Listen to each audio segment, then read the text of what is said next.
and they were very rare.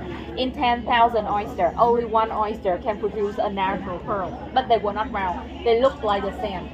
Nowadays, with the human intervention, the technique belonged to a Japanese, Mr. Kokichi Mikimoto. So instead of waiting the sand come inside the oyster, he used a little round bead, this one. He surgery the oyster and he insert this one inside the ovary of the oyster. The technique is like IVF. And this one, it looks like plastic, but it's not. It's made from the oyster shell. This is the mother of pearl, natural material.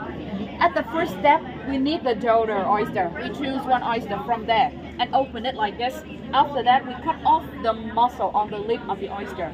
After cutting the muscle off, we remove the black thing. Just throw it away.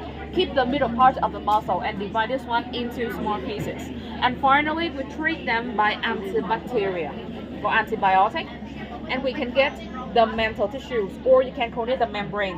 One donor oyster can give about 24 pieces of membrane to 24 others oyster. Okay, and then I will show you the surgery step, that how we insert this one and this one together inside the ovary of the receiving oyster. And she's opening the receiving oyster, but just a little bit to keep it alive. And then very carefully cut the small line inside the ovary. After that, she insert one piece of the membrane and one little white core later. They need to touch and stay together in the same place. When she put them in, the oyster feel hurt or not comfortable, so they have to protect themselves. They will produce layers of nacre. The nacre belongs to the shell to cover around the core every day as a defense mechanism. After years, we get 1,000 layers around and we can get a big pearl. This one, it will stay in the middle of the pearl forever. You can imagine, when you cut the pearl half, it looks like iron with a lot of layers of nacres around it. That's how they form. After implanting, we keep the oyster 18 to 20 meters in deep. We check this one every month, and after years we harvest them back and we x-ray them. And then I will show you the last step, harvesting. Please come with me to the last step. Time to form the pearls are different. These are the smallest. It takes 1 year to get the small size like this one. And it takes 2 years to get a bigger size like this one, 1 year old and 2 years old.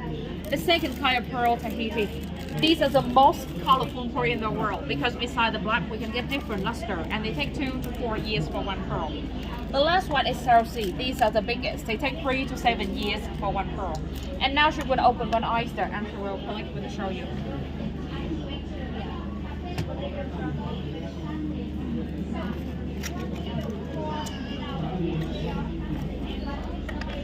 We don't know about the quality of the pearl until she opens it.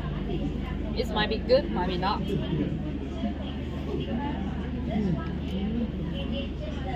here it is.